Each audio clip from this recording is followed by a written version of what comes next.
여러분 안녕하십니까? 광주 MBC 뉴스투데이 시작합니다. 먼저 오늘의 주요 뉴스입니다. 미쓰비시 2차 손해배상 소송 원고였던 김재림 할머니가 별세했습니다. 김 할머니처럼 끝내 전범기업의 사과를 받지 못한 채 건강이 악화되거나 노환으로 세상을 떠나는 이들이 잇따르고 있습니다.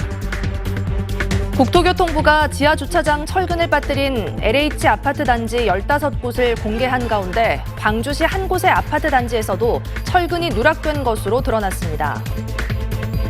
한평지역발전연구원이 광주 군공항 한평 이전과 관련해 군민들을 상대로 여론조사한 결과 찬성 35.5%, 반대는 48.9%로 나타났습니다.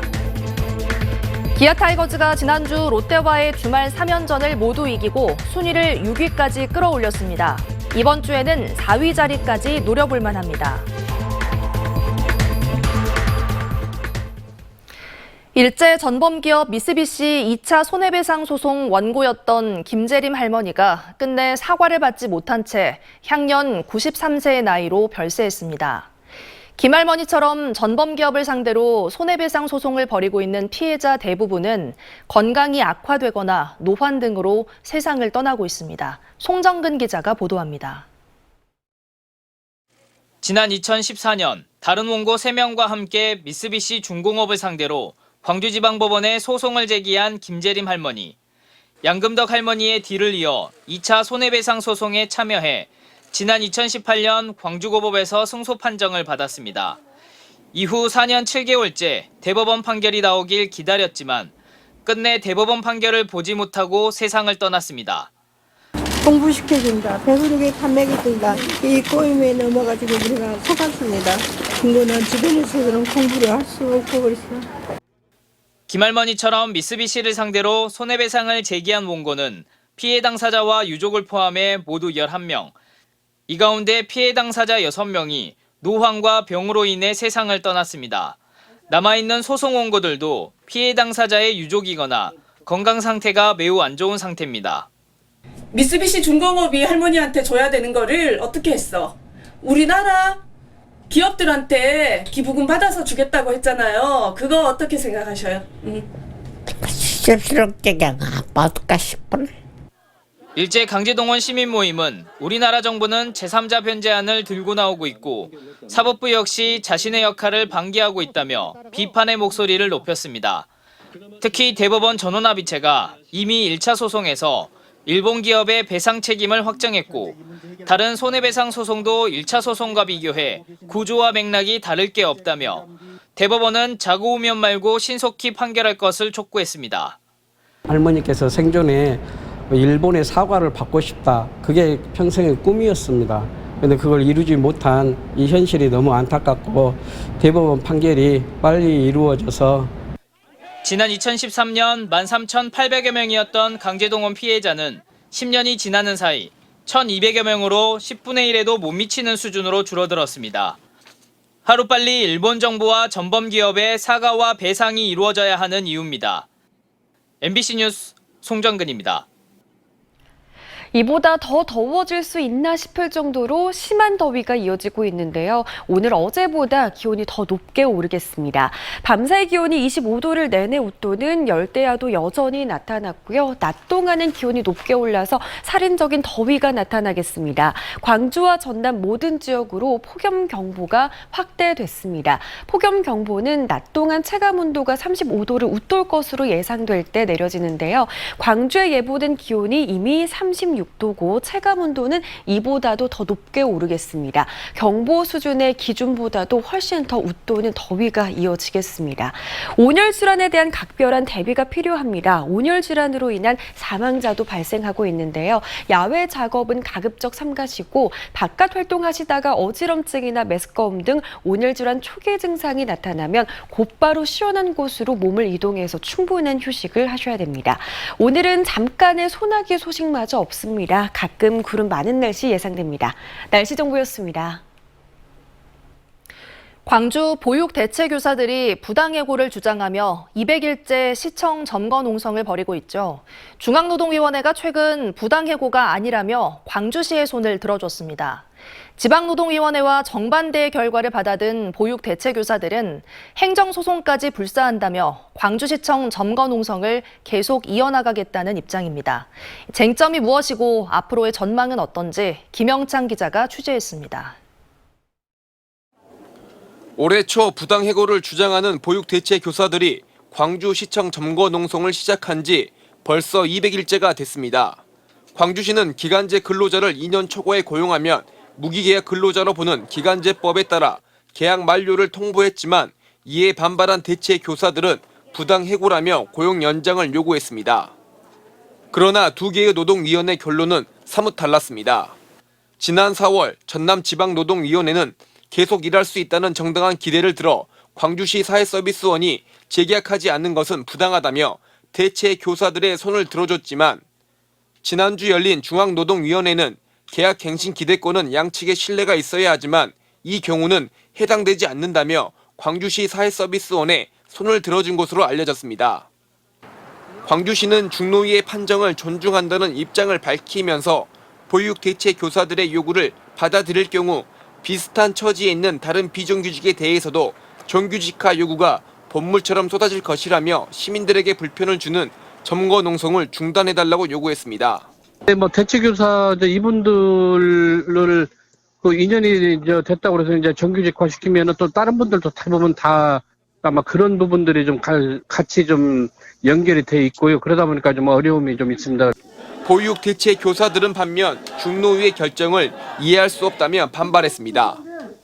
중노위가 불공정한 심판으로 보육대체교사들을 우롱했고 광주시는 공정채용을 운운하며 보육을 책임져온 교사들을 해고했다며 행정소송을 통해 끝까지 싸우겠다는 강경한 입장입니다. 광주에도 마찬가지로 저희랑 똑같이 일을 하면서 무기직 선생님들이 계십니다. 이것은 광주가 선례가 되어서 파장을 일으키려고 파장이 일어날 거라고 하는데 저희는 그건 옳지 않다고 봅니다. 올해 1월 점거농성을 시작한 80여 명의 대체교사들은 현재 30명 가까이 줄어들었습니다. 보육대체교사 노조 측이 행정소송을 예고하면서 이번 갈등은 장기화될 것으로 보입니다. MBC 뉴스 김영창입니다. 국토교통부가 지하주차장 철근을 빠뜨린 LH 아파트 단지 15곳을 공개한 가운데 광주시에서도 한 아파트 단지에서 철근이 누락된 것으로 드러났습니다. LH 광주 전남 본부는 광주 선운 2지구 아파트 지하주차장의 기둥 120개 가운데 42개 기둥에서 철근이 누락된 것으로 확인됐다고 밝혔습니다. LH는 다음 달 완공을 목표로 지난달 보강 설계를 완료해 현재는 보강 공사를 진행하고 있다고 전했습니다. 한편 국토부는 광주 선운 2지구를 포함해 수도권 8곳, 충청권 4곳, 경남 2곳 등에서 철근이 빠져 있다고 발표했습니다. 무인 점포를 돌며 현금을 훔쳐 달아난 10대들이 구속됐습니다. 광주 광산경찰서는 지난 24일부터 5일 동안 광산구 일대 무인 점포 5곳에서 절단기를 이용해 지폐 교환기를 강제로 열어 현금 350만 원가량을 훔친 혐의로 중학생과 고등학생 3명을 구속했습니다. 이들은 용돈 마련을 위해 이 같은 범행을 저지른 것으로 조사됐고 경찰은 재범 우려 등을 고려해 구속영장을 신청했습니다. 교사 채용을 빌미로 억대의 현금을 받은 70대가 사기 혐의로 구속돼 검찰에 넘겨졌습니다. 광주 서부경찰에 따르면 광주의 한 중학교 행정실장이었던 이 남성은 지난 2020년 8월 지인에게 자녀를 교사로 채용시켜주겠다며 1억 원을 받은 혐의를 받고 있습니다. 경찰 조사 결과 동종 전과로 징역형을 살다 나온 이 남성은 출소 3개월 만에 학교 관계자들과의 친분을 내세우며 또다시 범행을 저지른 것으로 드러났습니다. 만취 상태로 운전을 하다 전봇대를 들이받은 혐의를 받고 있는 40대가 경찰에 붙잡혔습니다. 광주 서부경찰서는 오늘 새벽 3시 30분쯤 광주시 서구 농성동의 한 도로에서 도로 옆 전봇대를 들이받은 혐의로 40대를 붙잡아 조사하고 있습니다. 이 사고로 전봇대 변압기가 훼손되면서 인근 50세대에 정전이 발생하기도 했습니다. 경찰은 이 남성이 혈중 알코올 농도가 면허 취소 상태인 상태에서 운전을 하다 사고를 낸 것으로 보고 정확한 경위를 조사하고 있습니다.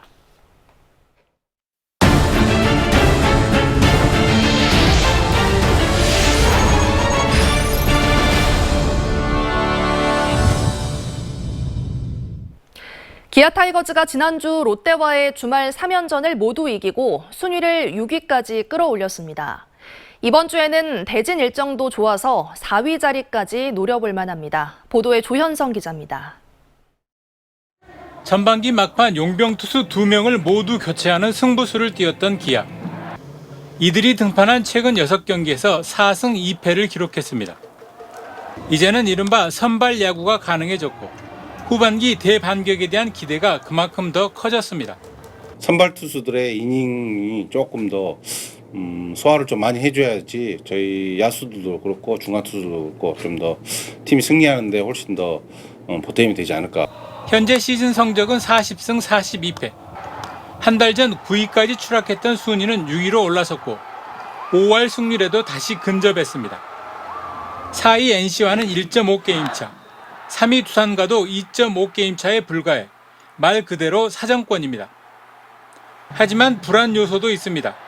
주전 마무리 정혜영이 되살아난 모습을 보여준 반면에 장현식과 최지민 등 필승조의 구위가 떨어진 모습을 보이고 있어 불펜 운영의 묘가 필요해 보입니다. 기아가 이번 주 차례로 맞붙는 상대는 최하위 삼성과 8위 한화. 삼성과는 포항 원정 경기, 하나와는 안방 경기로 치릅니다.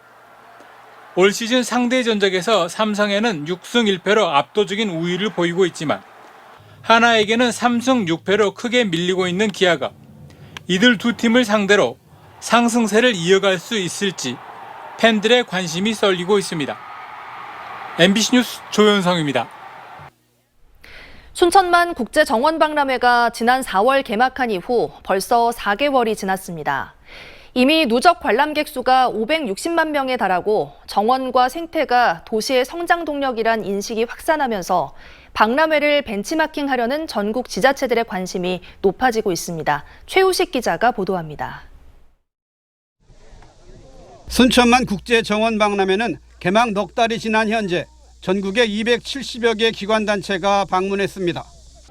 개막식에 대통령이 참석한 것을 시작으로 중앙부처와 국회, 공공기관은 물론 대통령 직속 위원회 책임자들이 다녀갔습니다.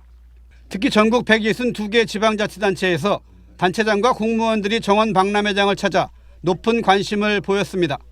이 같은 지자체들의 관심은 기후변화와 국토균형 발전 차원에서 정원과 생태가 미래도시의 새로운 성장 동력으로 급부상했기 때문입니다. 오세훈 시장의 정원도시 서울 구상이 순천을 제일 좋은 모델 케이스로 삼았는가 하면 최근 서울 양편 고속도로 문제와 평화경제구상으로 윤석열 정부와 대립각을 세우고 있는 김동연 경기지사는 기후변화 선도 지역을 목표로 순천에서 많은 것을 배우겠다고 밝혔습니다.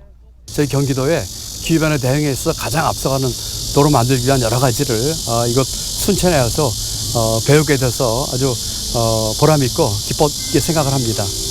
2030년 세계박람회 유치에 나선 박형준 부산광역시장은 지난해 정원박람회 준비 현장을 찾아 업무 협약을 맺은 데 이어 정원박람회장을 2번째 방문했습니다. 지금도 성공하고 있지만 끝까지 큰 성공을 거둬서 우리 부산에도 이 모범적인 사례를 앞장서 만들어 주시길 바랍니다. 현재 순천만과 태화강에 조성된 국가정원에 이어 전국의 지자체들이 국가정원 추가 지정에 도전하면서 산림청의 인기는 개청 이래 최고라는 말이 나올 정도입니다. 순천시는 이미 정원을 통해 축적된 생태도시 노하우를 국내는 물론 전 세계와 공유한다는 입장을 천명한 바 있어 지자체들의 높은 관심은 앞으로도 계속 이어질 전망입니다. MBC 뉴스 최우식입니다. 한평 군민 49%가 광주 군공항의 한평 이전을 반대하는 것으로 나타났습니다. 한평지역발전연구원은 어제 광주 군공항 한평 이전과 관련해 군민 500여 명을 대상으로 여론조사한 결과 찬성 35.5%, 반대는 48.9%, 모르겠다는 응답은 15.6%를 보였다고 밝혔습니다. 또 광주 군공항의 한평군 이전에 따른 장단점에 대해서는 47.1%가 단점이 더 많다고 응답했고 장점이 더 많다는 응답은 30.9%에 그쳤습니다. 한편 이번 조사는 한평지역발전연구원이 여론기관을 통해 지난달 28일부터 한평군에 거주하는 만 18세 이상 남녀 534명을 대상으로 진행됐습니다.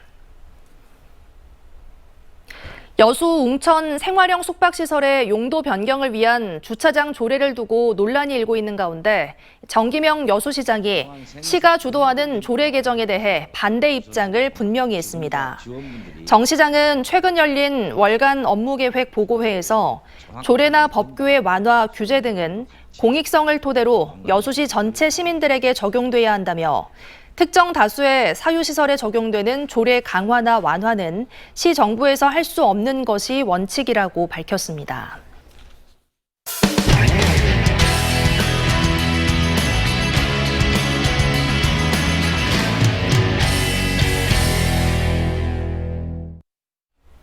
큰 소리를 치는 것도 모자라 물건을 던지고 몸을 밀치거나 때리는 등 요즘 지자체 민원실은 악성 민원으로 몸살을 앓고 있습니다. 사람처럼 대해달라는 호소까지 나오고 있는데요. 몸에 카메라를 부착하고 근무하는 공무원도 생겨나고 있습니다. 대구문화방송 변예주 기자가 취재했습니다. 행정복지센터를 찾은 한 민원인. 공무원을 향해 삿대질하며 큰 소리를 치더니 여권을 내던지고 급기야 얼굴에 손찌검을 합니다. 민원 응대 공무원들은 폭언과 폭행, 심지어 흉기 난동까지 심심찮게 일어나고 있다며 불안을 호소합니다. 그 제일 무서운 게 가끔 하다가 위협하신다고 집에 있는 망치라든지 그리고 샷다라든지 뭐 내리실 때 새막대기 같은 걸로 위협을 하시는데 악성 민원은 2018년 3만 4천여 건에서 2021년 5만 1천여 건으로 급증세를 보이고 있습니다. 전국 공무원 노동조합이 30대 이하 공무원 조합원에게 설문조사를 한 결과 응답자 25%가 악성 민원 때문에 죽고 싶었던 적이 있다고 답했습니다. 악성 민원의 골머리를 앓는 지자체에서는 몸에 부착하는 휴대용 촬영 장비까지 도입하고 있습니다. 웨어러블 캠은 목에 걸어서 사용할 수 있습니다. 이렇게 버튼을 누르면 영상 촬영과 녹음이 시작됩니다.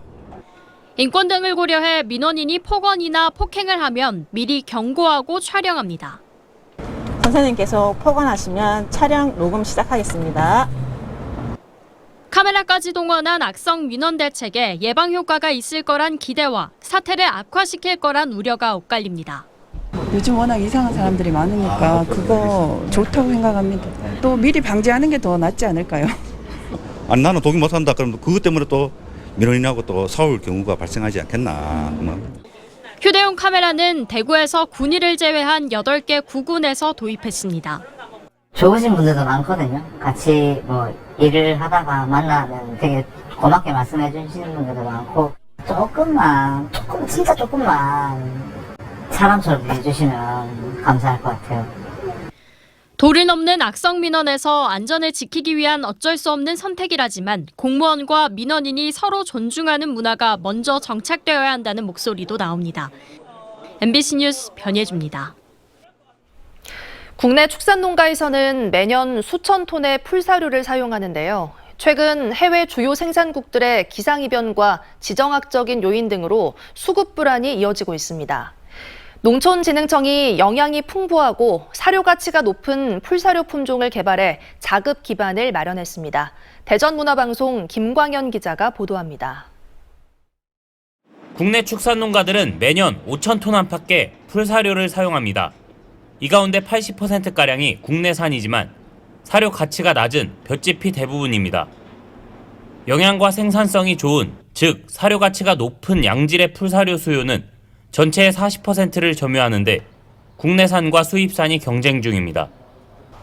특히 젖소농가의 경우 사료 품질에 따라 우유의 품질이 정해져 알팔파와 같이 좋은 품질의 수입 풀사료를 더 선호합니다.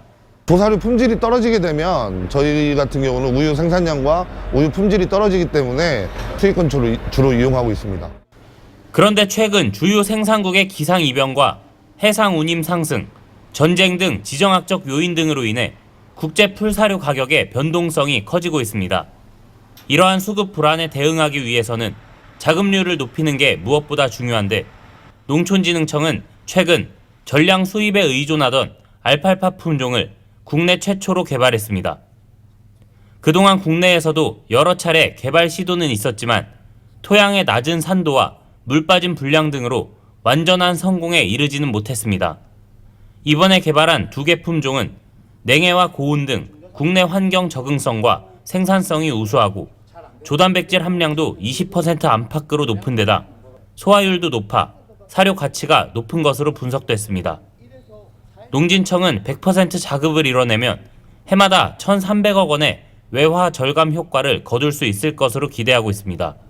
종자 자체는 전량 수입에 의존하고 있는 실정이라서 국내에서 환경 적응성이 우수한 품종을 개발하게 되면 로얄티도 절감할 수 있고 국내에서 안정적으로 재배할 수 있는 알팔파 품종으로 인해서 건초도 안정적으로 수급을 할 수 있습니다.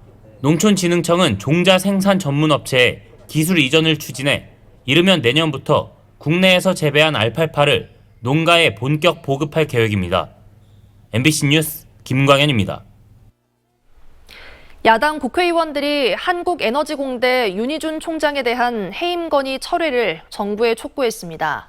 신정훈, 민영배 의원 등 민주당 국회의원과 무소속 국회의원 95명은 어제 국회 소통관에서 기자회견을 열고 윤희준 총장 해임을 철회하고 정치 탄압을 중단하라고 요구했습니다. 이들은 감사에서 지적된 내용으로 총장 해임을 요구하는 것은 그동안의 선례들과 비교해 과도하고 터무니없는 감사권의 남용이며 정치적 탄압이라고 비판했습니다. 지금보다 더 더워질 수 있을까 싶을 정도로 심한 폭염이 이어지고 있는데요. 오늘은 어제보다도 더 더운 날씨가 이어지겠습니다. 밤사이 최저기온이 25도를 내내 웃도는 열대야도 여전히 나타났고요. 폭염경보는 광주와 전남 모든 지역으로 확대됐습니다. 오늘 예보된 광주의 낮 최고기온은 36도고요. 체감온도는 이보다도 더 높게 오르겠습니다. 온열 질환으로 인한 사망자도 발생하고 있는 만큼 온열 질환에 대한 각별한 주의가 필요합니다. 야외 작업은 가급적 삼가시고요. 바깥 활동하시다가 어지럼증이나 메스꺼움 등 온열 질환 초기 증상이 발생하면 곧바로 시원한 곳으로 몸을 이동하고 충분한 휴식을 해야 합니다. 오늘은 잠깐의 소나기 소식마저 없겠습니다. 가끔 구름 많은 날씨가 이어지겠습니다. 광주의 현재 기온 이미 26도까지 올라 있는 상태입니다. 장성과 담양에서도 36도 안팎의 더위가, 화순에서는 37도까지 기온이 오르겠습니다. 목포의 낮 기온 35도로 예상되고요. 곡성과 구례에서도 한낮 기온 무려 36도 안팎까지 치솟겠습니다. 바다의 물결은 높게 오르겠습니다. 전해상에서 최고 3m로 일겠습니다. 당분간 심한 더위는 계속 이어지겠습니다. 날씨 정보였습니다. 뉴스 마칩니다. 시청해주신 여러분 고맙습니다. 언제 어디서나 내 손 안의 뉴스. 광주 MBC 뉴스 유튜브 구독으로 함께하세요.